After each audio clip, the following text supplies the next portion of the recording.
Naglabas ng matinding puna ang political analyst na si Malu Tiquia hinggil sa kasalukuyang kalagayan ng BARM kaugnay ng transisyon nito mula sa armadong tunggalian tungo sa demokratikong pamamahala. Sa kanyang pahayag, binigyang diin ni Tiquia na naging bahagi siya ng implementasyon ng ARMM noon at iginiit niyang hindi niya kinikilala ang naging pagtingin dito bilang isang failed experiment. Ayon sa kanya, ang ARMM na nakipagkasundo noon sa Moro National Liberation Front o MNLF ay nagsilbing mahalagang hakbang na nagbigay aral para sa kasalukuyang BARM na nakabatay na sa Comprehensive Agreement on the Bangsamoro o CAB. Inilarawan niya ang BARM bilang mas progresibong yugto ng transisyon mula sa armadong pakikibaka tungo sa demokratikong pamamahala. Ngunit iginiit niyang ang proseso ay patuloy na naiimpluwensyahan ng politika sa antas ng pambansang pamahalaan.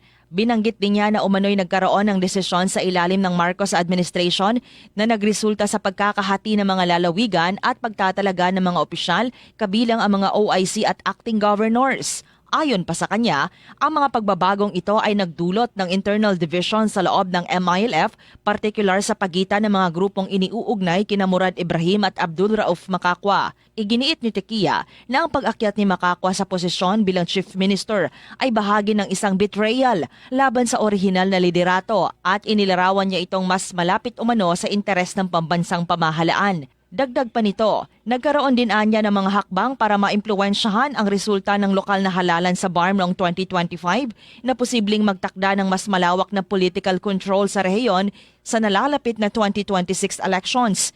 Binanggit din niya ang umano'y pagkakabuo ng mga bagong political factions mula sa dating dominanteng UBJP at ang paglitaw ng mga grupong sinasabing nakikipag-ugnayan sa mga lokal na opisyal para makakuha ng suporta. Ayon sa kanya, ang mga kasalukuyang sigalot kabilang ang alegasyon ng political targeting at pag-aalis ng ilang personalidad sa politika ay walang sapat na formal na kaso, ngunit ginagamit aniya sa gitna ng matinding labanang politikal.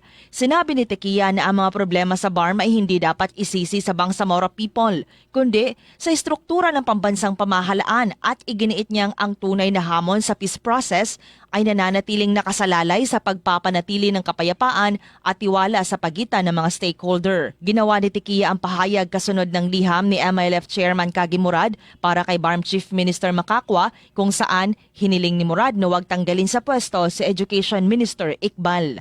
Drema Kitayan Bravo, NDBC, Bida Balita.